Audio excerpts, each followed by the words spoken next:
Hello and welcome to Succeed, another Q&A where we go deeper into hiring employees. Let's go into the first questions I got. What do you think about letting applicants do a test or an assignment? My perspective is I'm not really a big fan when it comes to formal tests. One thing is because I suck personally at them, and sometimes they're not really helping you to advance. I'm more the human part of that. I like assignments if you structure them properly and to understand if this person fits into the company culture, if this person is capable of doing specific tasks that you need that person to do inside of the organization, then to put a couple of smaller assignments in front of that person. And if you do this smart, you can already include teamwork in this. So you see if this person is able to work within the team structure. What are the most important points for onboarding employees? I will try to answer that high level. I always start with an onboarding checklist. Do you have an onboarding checklist in your company?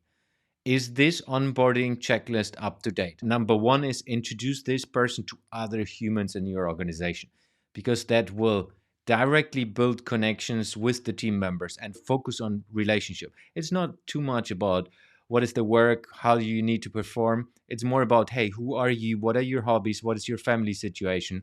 Because that creates personal bonds with the team members, and you see straight away an uptake in performance with all team members, but as well specifically with the person. Then, of course, obviously, where you're heading, where you're heading as a department, where are you heading as an organization?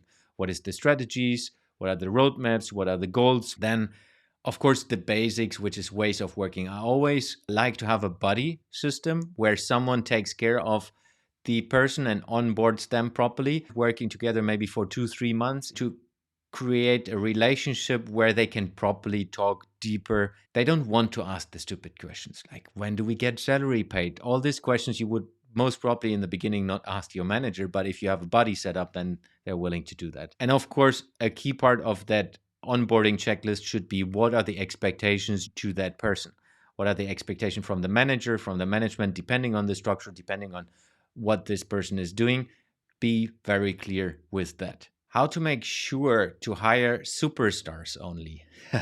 I'm not sure if hiring superstars only is the right thing. Let's start with diversity. For me, it's diversity of thoughts, diversity of backgrounds, diversity of understanding of the world, understanding of what you're doing. You need to look into what is the missing puzzle piece in your organization or in your team, and then hire specifically a person that fits into that structure and it providing the know-how and the inputs for that specific job, but as well provides the personality that fits into that specific job. If we take superstars from that context of building a diverse team, building a diversity of thought inside of your team environment, then it's really someone who wants to develop, someone who is eager to learn and grow inside of the company, someone who is willing to do the extra mile. I try to understand, are they willing to do this job just to earn money, or are they willing to do this job to be successful in life, to be successful in their career, to be successful as a human being?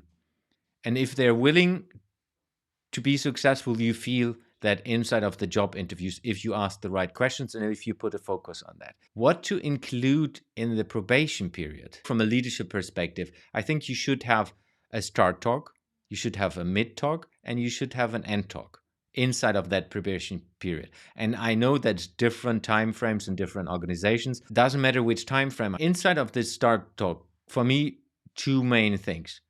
Expectations. What are your expectations as the leader to that person that is just getting started? What are the goals you want to achieve inside of this time frame? What are the tasks you want this person to be successful in, and how do you measure that? How does success look like for you as the manager, but as well for you as a team, you and that person that is just getting started?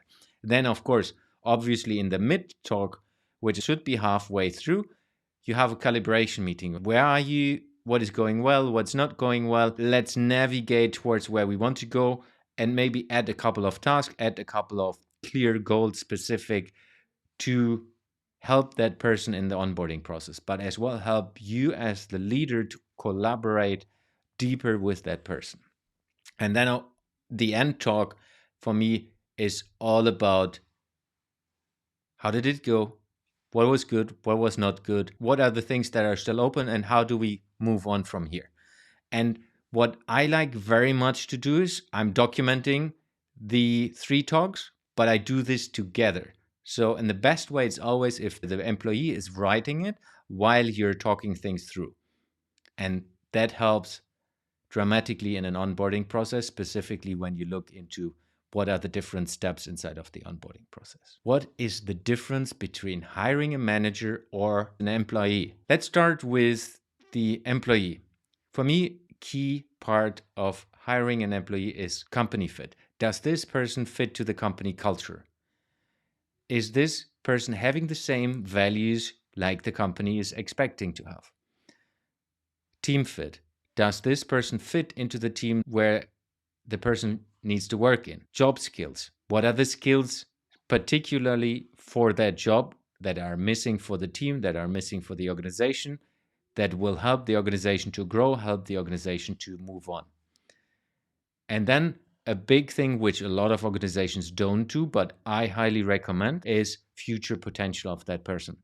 How can this person grow inside of the organization and be successful as an employee?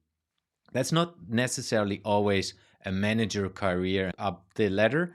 It's also how can this person contribute with the knowledge and develop as a human being inside of the organization, going deeper into specific expertise. If we look into leadership, obviously the same things like the employee, but even more important is the company values, because as a leader, you need to be the good example in whatever you're doing. If you're not representing the company values, the company on long-term perspective is in danger, because every leader that is not reflecting the company values is driving the company into a different direction, which is not always healthy.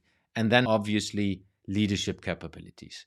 What are specific leadership capabilities you require a leader in your organization to have? People first mindset. Is this a people person or is this a performance process person? For me, you should only hire leaders that are people persons, because a leader is there to support the team going into a direction that helps the organization to grow, helps the organization to perform, helps the organization to win. If you have a person that is not focused on people, you have the risk in not succeeding with the total team. People first mindset, that means listening as well. A good leader is capable of listening, understanding, reading the situation, understanding the big picture of the people involved, and then guiding the team into the right direction. I think these are the key points when we look into differences between hiring a manager, people reporting to that person, and hiring an employee that is capable and doing a job, but is not supposed to lead people. If you have questions to any leadership topic, please send them my way. wearesucceed.com. There's a contact form where you can just send us the question, and then we build them in to future Q&A sessions. Thank you very much for today, and see you next Saturday.